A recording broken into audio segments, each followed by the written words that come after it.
You're listening to We Knew the Moon with Dee Safier, an empath who started a podcast to explore the universe, spirituality, and all things witchy woo-woo. Don't forget to check out the website weknewthemoon.co.uk for all your I do what I want and the moon made me do it merch, whichever excuse you prefer to use for all of your life choices. Hi everyone, my name is Dee and this is We Knew the Moon. I'm joined today with Katie Jane Stone. Hi Katie. Hi. I'm so excited to have Katie here. I'll tell you a bit about her in a moment, but as some of you may have realized by now, that my co-founder, Tracy Pretty, has had to take a step back from We Knew the Moon so that she can focus on her shop. So the rest of season 3, I'll be having these wonderful guests to come along, and I'll be doing 2 episodes with each guest. The first one, I will present a topic to my guest, and the second episode, they will present a topic to me. And all the topics will be sort of spiritually woo-woo topics. So I've got Katie here, Katie Jayne, and she is a teacher and an artist on the Isle of Wight. And we met at art college when we did our BTEC in art and design at St. Martin's when we were just little baby 18-year-olds, huh? Yeah. And we've been buddies ever since. Well, we actually met before, didn't we? Before, yeah. It was a life drawing week. Yeah, that was a weird week. That was, nakedness that week. A lot of strange nakedness, huh? Because they picked people with unusual body types. And body hair, I remember. And body hair, yeah. Yeah. It's boring to draw sort of conventional body shapes. So they were all a bit, we learned a lot and saw a lot that week. So I'm just really excited because I know that Katie shares my fascination with all this fun stuff. I can't remember, and neither can Katie, if I had told her what topic I'm covering. But either way, she at this point doesn't know because either I didn't tell her or she's forgotten. So the topic that I'm covering is unusual pilgrimages and rituals. Oh, nice. Yeah, fun, right? Yeah. Fun. I just want to say a little disclaimer. I'm not making fun of any of these, all right? Each to their own. We all know that I'm an atheist. I'm just highlighting some practices that by most people's standards would be considered odd or unusual. And actually, to me, that makes me like them more. Yeah. At least they're keeping it interesting. I started off with pilgrimages. Now, I've said before, I'm Palestinian. So I come from the Holy Land. So I have very, very strong connection with pilgrims in that I see a lot of them in my hometown when I go there. There's different types of pilgrims. Some people, for example, when they come out to Jerusalem, Palestine, they come out with absolutely no interest in the current situation in that region. They're just there to see the holy site, which I think is disconnected. And especially when there's so much going on in that region, it seems a bit weird to travel there to see some building that something happened to like 2,000-3,000 years ago, but not give a shit about the people that live there now. But then you have other pilgrims that are very much interested in what's going on in these different places. And then I was thinking about whether I do pilgrimages because, like I said, I'm not religious. I don't really know what I believe. And I suppose if you're thinking of a pilgrimage as like traveling to a special place to nourish yourself, yeah, then I guess I do. Like, I love going to Glastonbury because it's got this lovely vibe about it. I love going home, like a self-pilgrimage. Yeah.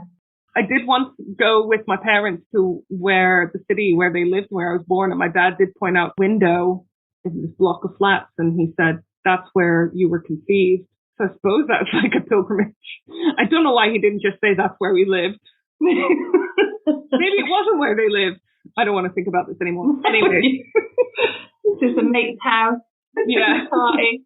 At least it wasn't like a bush, in the car park or something. Anyway. Thank God my parents don't listen to this podcast. I Googled the definition of a pilgrimage. Yeah. And it came up with the definition of a pilgrimage is a pilgrim's journey. So I was like, oh, thanks dictionary.com. That's really helpful. So then I sort of looked at what a pilgrim is. And it's a person who journeys to a sacred place for religious reasons. So if you substitute religious for spiritual, then I think most of us can think of like some kind of pilgrimage that we do. Do you do any kind of pilgrimage, do you think? I think when I go back home to Wales and, I see family, I probably will go to see my grandparents' grave to see them, I'm not religious at all. That's a special place, you know, that I would make sure I go to see them. I think that counts. Yeah, so I think if we substitute in that definition religious for spiritual, then I think, like you said, you visit your grandparents' grave. I think most of us have some kind of ritual, something that we do to nourish our soul a bit.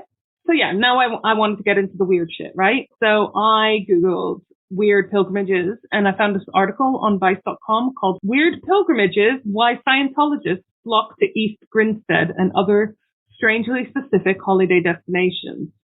So it starts off with Tom Cruise. Oh my gosh, yeah, go on. Oh my God. I can't believe you're talking about Scientology. I know we're going to get assassinated, aren't we? So apparently he spends much time in East Grinstead in Sussex, which is super random, isn't it? It's like a manor house, something massive. Yeah, go on. Yes, Saint Hill Manor. That's it's the former home of founder of Scientology, L. Ron Hubbard.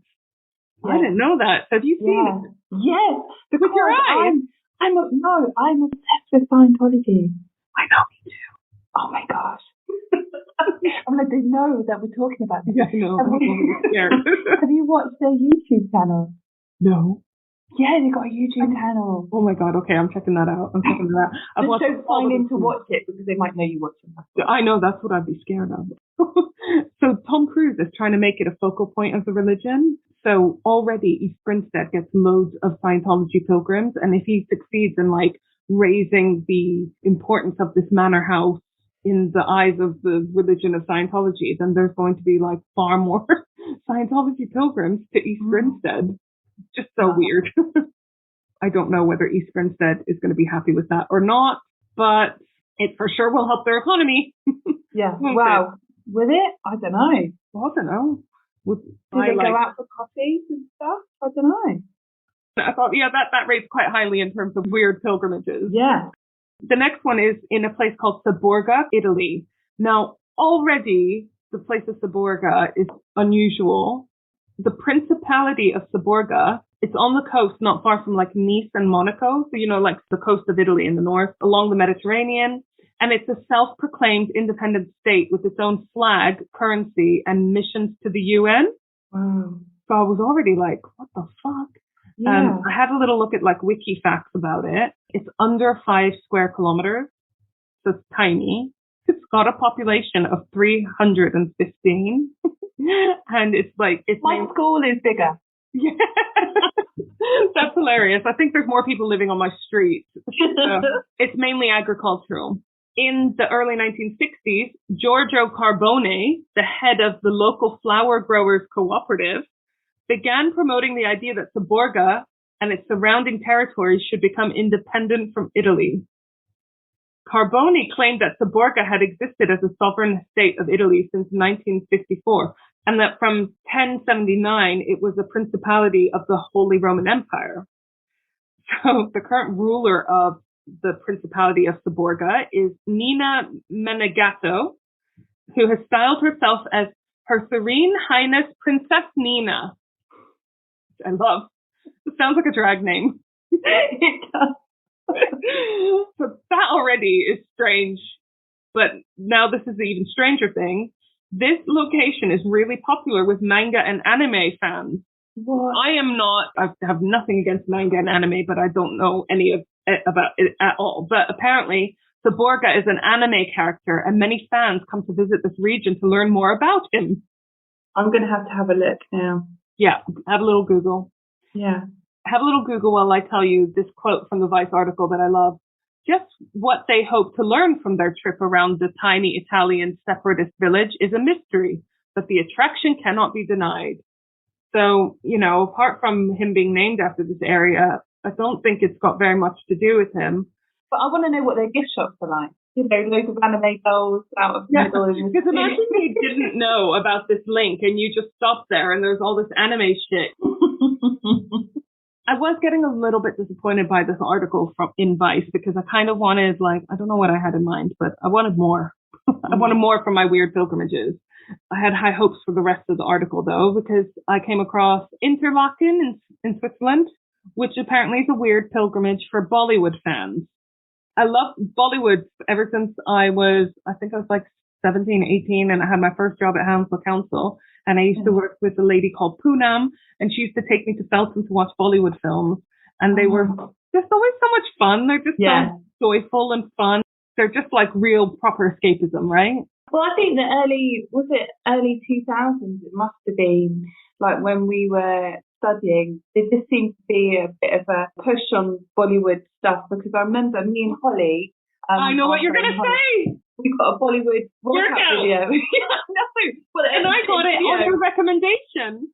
Oh, did you? Yeah, there was the light bulb. Yeah, that was it. The shopping trolley. Yeah, all of that. Loading up the shopping trolley.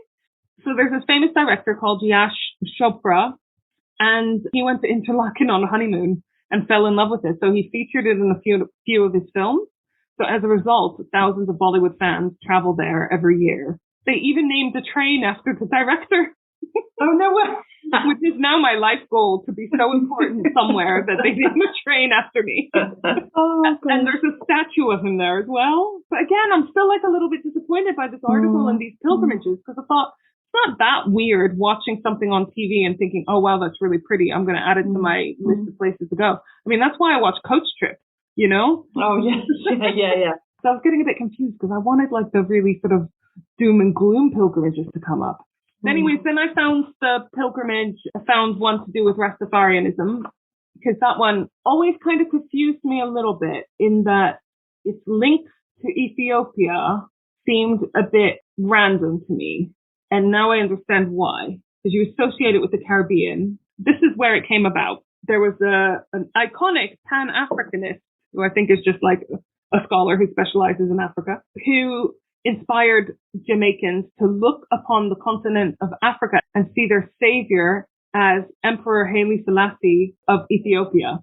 So he said this quote, which started it all basically: "Look to Africa when a black king shall be crowned, for the day of deliverance is near." This random guy makes Emperor Haile Selassie suddenly this prophet in a new religion. Selassie himself did not predict the movement to be formed in his name, or for Jamaicans to deify him in the way that they did. As a result of Garvey's prophecy, Ethiopia became the Rastafarian Zion, bestowed by God to be a point of return for all those stolen from the continent.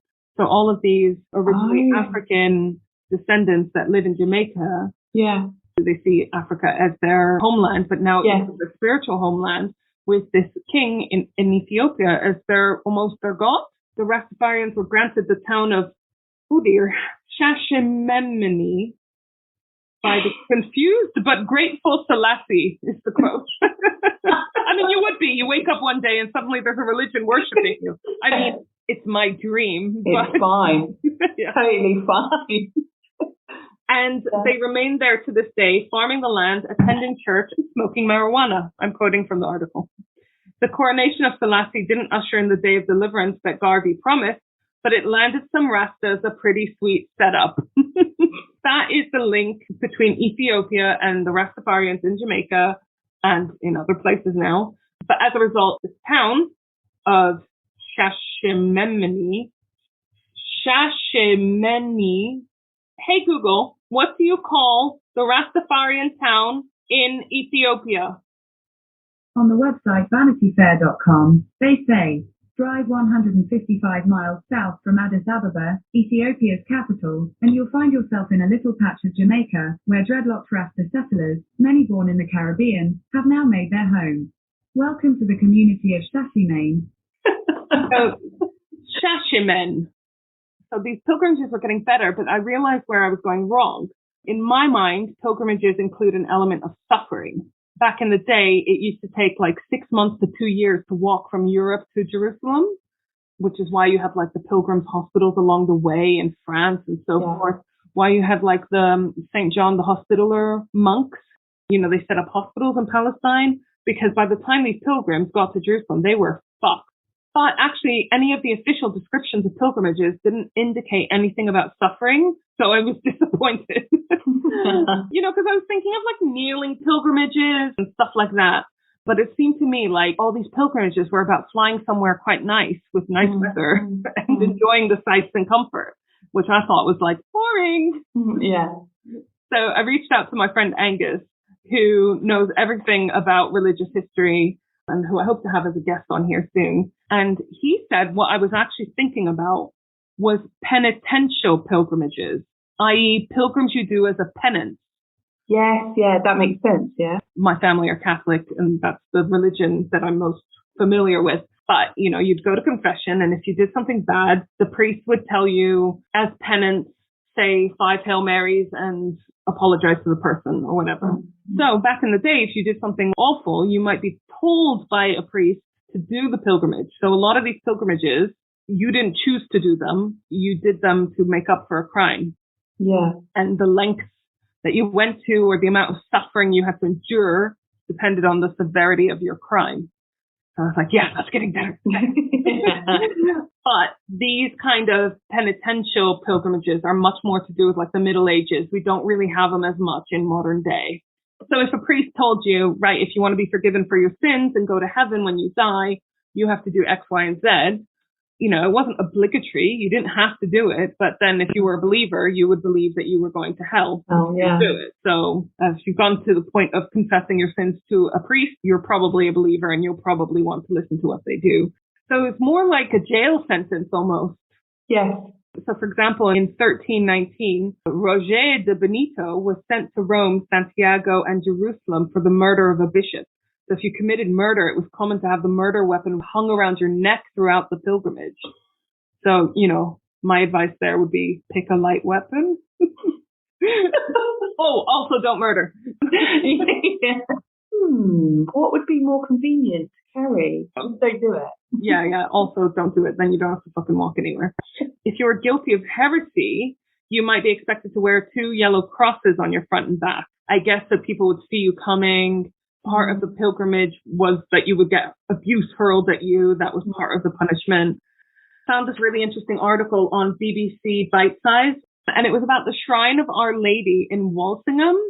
Walsingham is a village in Norfolk in England, and in 1061, a Saxon noblewoman, Richildis de Favershey, had a vision. Fabulous. Yeah, like, again, another drag name, right? Had a vision of Mary. She claimed that Mary took her to her house in Nazareth, where the angel Gabriel announced to Mary that she would give birth to Jesus. Mary asked Richildis to build an exact copy of this house in Walsingham. The copy is called Holy House, and it's inside St. Mary's Church at Walsingham. In the church, there's a statue of Mary called Our Lady of Walsingham above the altar. Therefore, the site is also known as the Nazareth of England, and it's been visited by pilgrims for centuries. Every year, there's a national pilgrimage to Walsingham on the spring bank holiday in late May, which attracts Christians from all over the UK and around the world. I never fucking heard of this place, have you? No. But here's where the suffering comes in, which you know is my favorite part. Some Catholic Christians, always the Catholics, walk barefoot over the last mile from a place called the Slipper Chapel to the Holy House. This is an act of penance for their sins. Do they have to leave their slippers there? Maybe that's why it's called the Slipper Chapel. You leave your shoes there. Well, you wouldn't want to carry them, would you? No. Your slippers in one hand, your murder weapon around your neck, like fucking hell. And then I found a really good one that just made me just smile. And it's in Ireland, which, you know, you feel like there's going to be some good pilgrimages in Ireland. Oh, yeah, definitely. So it's in Lough Derg in Ireland, and it's called St. Patrick's Purgatory. This is from a website called catholicsandculture.org. So it was believed that St. Patrick found a cave here, which was the entrance to Purgatory. For those of you who don't know, Purgatory is kind of between heaven and hell. So it was a place of, or a state of suffering for the souls of sinners and for them to make up for their sins before going to heaven. So if you weren't so bad that you would go to hell, you would go to Purgatory and like do your penance until you relieved all of your sins, and then you could go into heaven. And I was always taught that basically Purgatory is pushing up a boulder up a never-ending hill. Oh. So you push this boulder up this never-ending hill until you've absolved yourself of all your sins, and then you can go into heaven. The pilgrims came from all over Europe, and after 15 days of prayer, they were locked in the cave for a 24-hour penitential vigil. So they still have 30,000 pilgrims a year. And the most common format these days is a 3-day retreat. So You go onto this little island and you fast and you pray for 3 days solid with no sleep. And they normally do this as well between the 1st of June and the 15th of August when the days are longest. So you're not allowed to bring any food or drink, computers or cameras or instruments or anything fun. And you only have one lochderg meal a day, which is black tea and dry toast. Yeah, I wouldn't do very well. No. Maybe this is why we're not religious. During their stay, they complete 9 stations, kind of like the Stations of the Cross, you know, like Jesus had the cross on his back and he walked through the old city.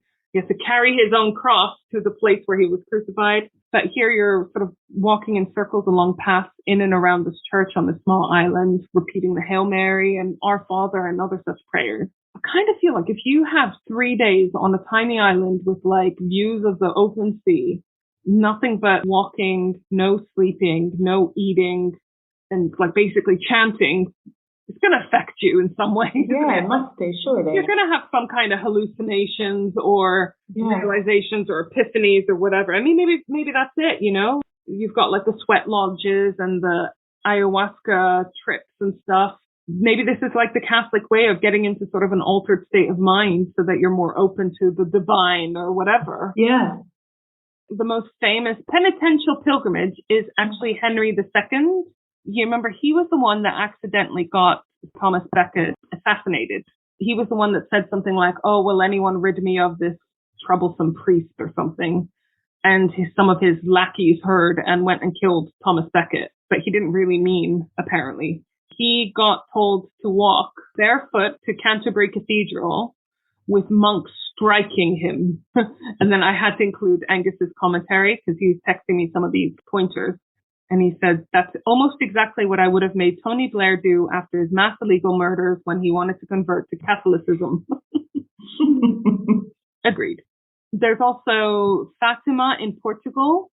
Apparently Mary appeared to some kids around World War I. And so some people go there on their knees. And there's another place in Ireland called Knock, where Our Lady apparently also appeared. And Irish pilgrims go up there on their knees. And then I found one called Black Madonna, which is Poland's most important icon. She lives in southern Poland.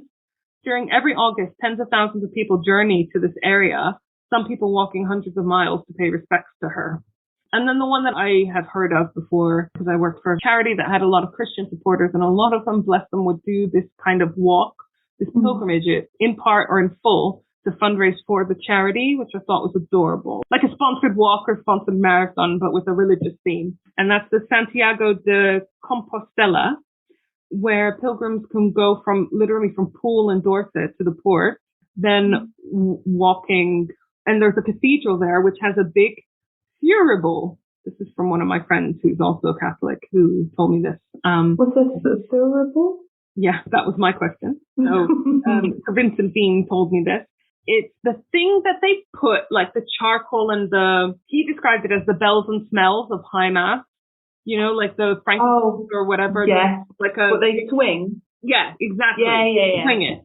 So now part of the reason why they have these smells in church, especially along the pilgrimages, is because the pilgrims are walking.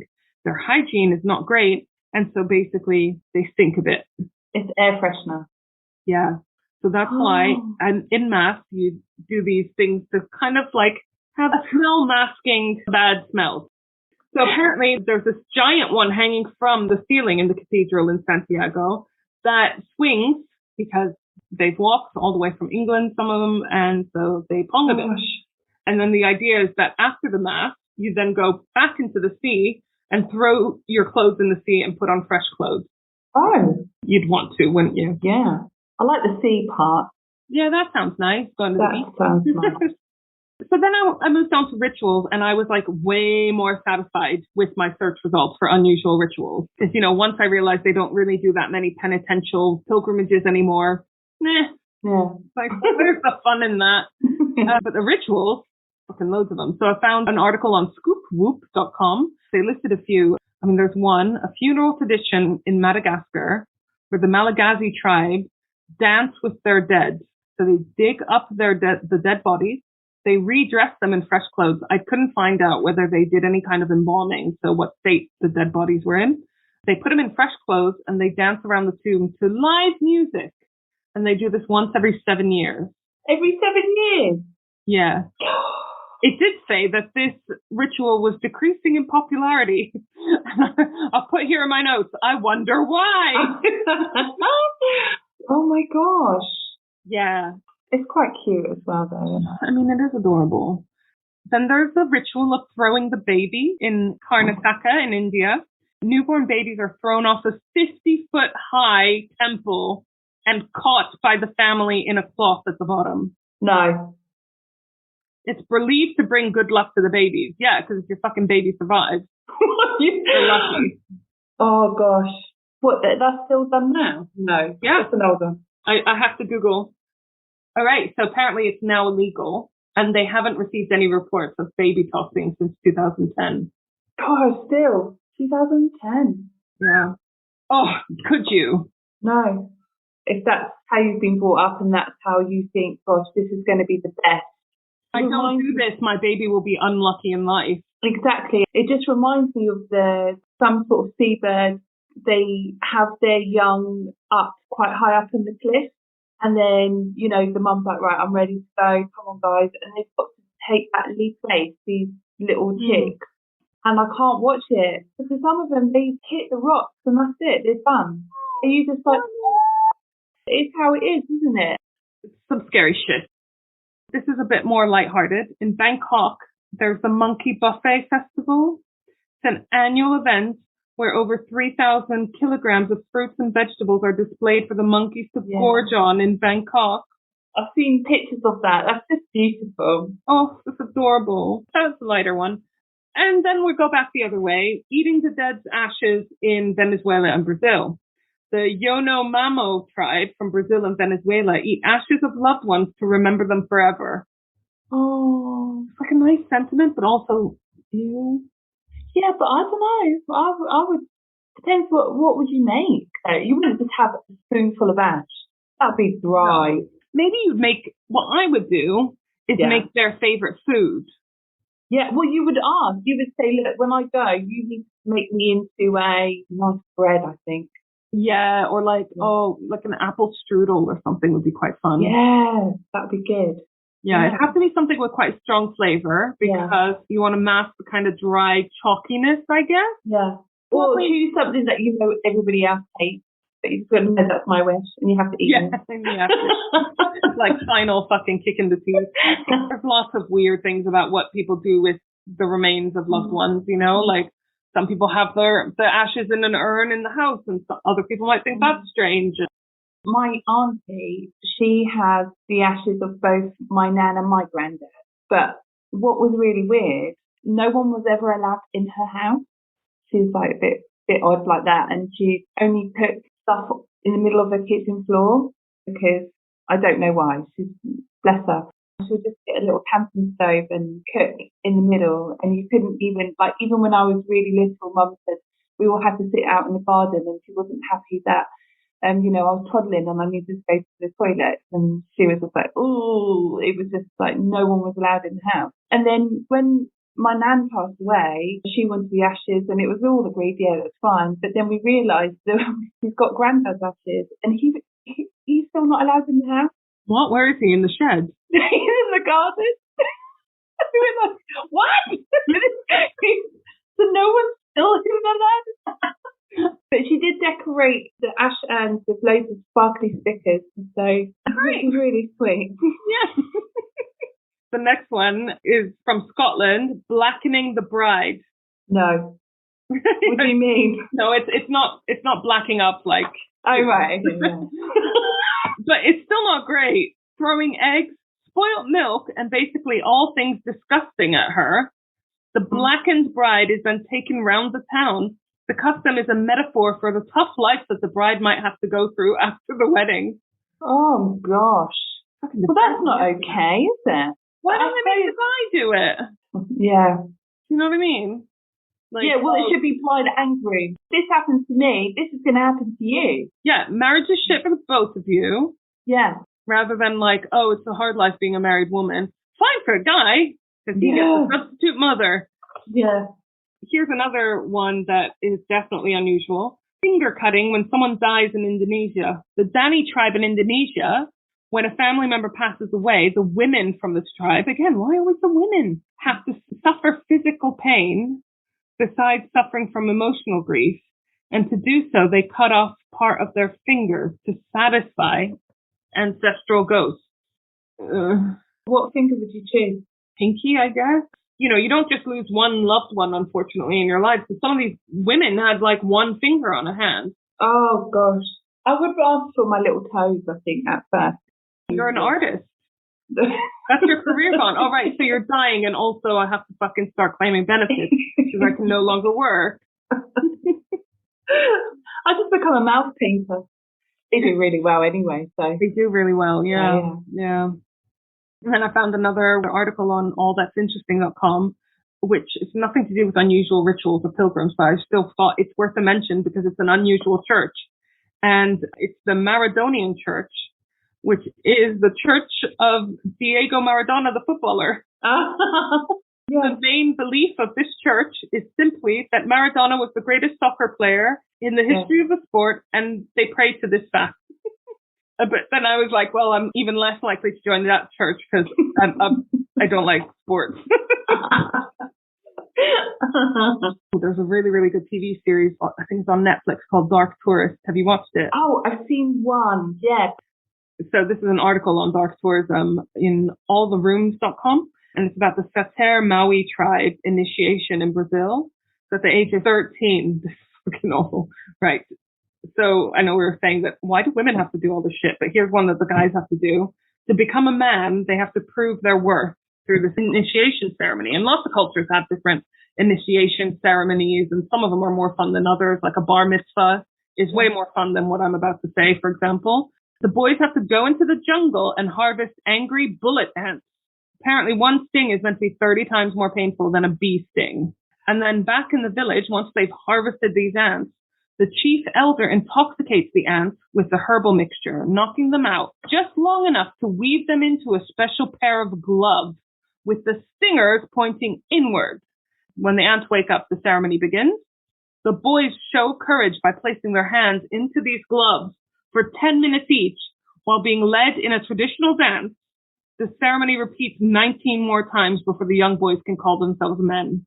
The initiation prepares them for the pain of adulthood and how to manage pain without showing weakness. What? Wow. Can you imagine these ant gloves, these bullet ant stinger gloves? 10 minutes they have to wear them, and they have to do it 20 times, basically. So say if they have an anaphylactic shock. Wow. Can you imagine? Oh, hooray, it's your birthday. No, I'm 12 again. Yes. And then, oh my God, one of my favorite sort of rituals, Rumspringa. You know the Amish? Yeah. And you know how they live in the very sort of basic life without many modern technologies and so forth. And they understand that they have, it's quite an extreme way of living. So what they do when you become a teenager, you are given the opportunity to go and do your Rumspringa. At age 16, the Amish children are allowed to go experience life outside the community for the first time. So they can fully explore the real world in order to make a decision whether or not to come back to the Amish church or not. No way. So they can go and do literally whatever the fuck they want.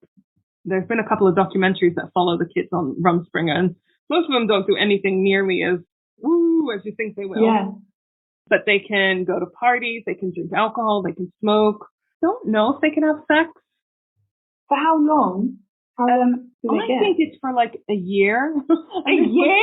This one broke my heart. They can get an education if they want during the Rumspringa because Amish schooling only goes through to 8th grade. So imagine if it's like, imagine being, being told, look, you can do whatever the fuck you want, go mental. Yeah. And then you're like, well, I want to further learning. Yeah, so they can do whatever they want. And the idea is that then they make the decision, a conscious decision to come back into the religion, and then they're all in. Like, say if they chose not to, are they still allowed to If they choose not to, they're literally cutting off their whole family. You know, if you're in the Amish community, you're not really allowed to have any kind of outside links. So you can choose not to come back, but that's you turning your back on your whole family, your whole way of life, and literally striking out on your own with no support network. So I imagine that's fucking terrifying. Maybe they know what they're doing and they're like, right, we're going to drop you completely on your own at an age where you're clearly too young to be on your own after living such a sheltered life. Yeah. You're going to have fun the first couple of weeks, but anything after that is probably a real fucking struggle. People are going to take advantage. You're not going to know how to manage money. You're going to run out of it. You don't know how to like do a bunch of stuff. You don't know how to use all these modern technology things like lifts and how to cross the road and stuff. Yeah. So maybe they know what they're doing. They know that by the end of it, they're going to be so freaked out, they're going to want to come back. Yeah. Which one is your favorite ritual or pilgrimage that I listed there? Well, I think the most interesting one was the Rastafarian, because I just didn't have any clue about, you know, the links with Ethiopia and everything. But the Dancing with the Dead is just, I mean, you know what? At first it was just like, oh no, but in my head, it's such a loving thing to do. That is just love, though, isn't it? I mean, we do lots of different things post-death of a loved one that in different cultures seem really bizarre. So, you know, why not take your loved one for a little dance every 7 years to a good gig, to some live music? My mum, if we do visit her family at the little church, you know, she's a big smoker. She always gives the family that were smokers, she always gives them a cigarette each, you know.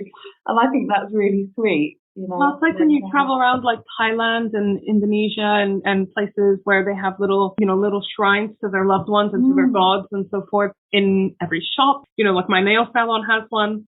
And when you go around and you see the gifts that they've given to their spirits and their deities, you'll see like cigarettes at the shrine and like Oreo cookies.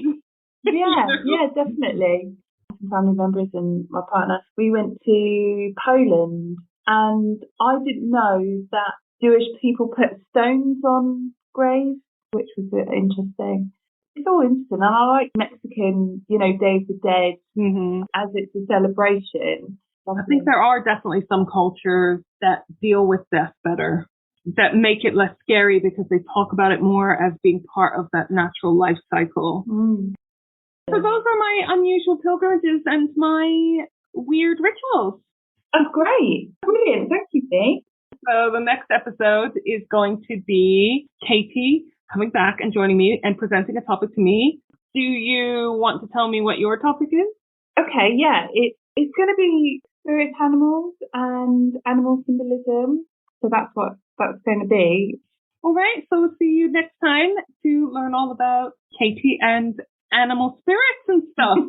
See you next time. Bye. Bye.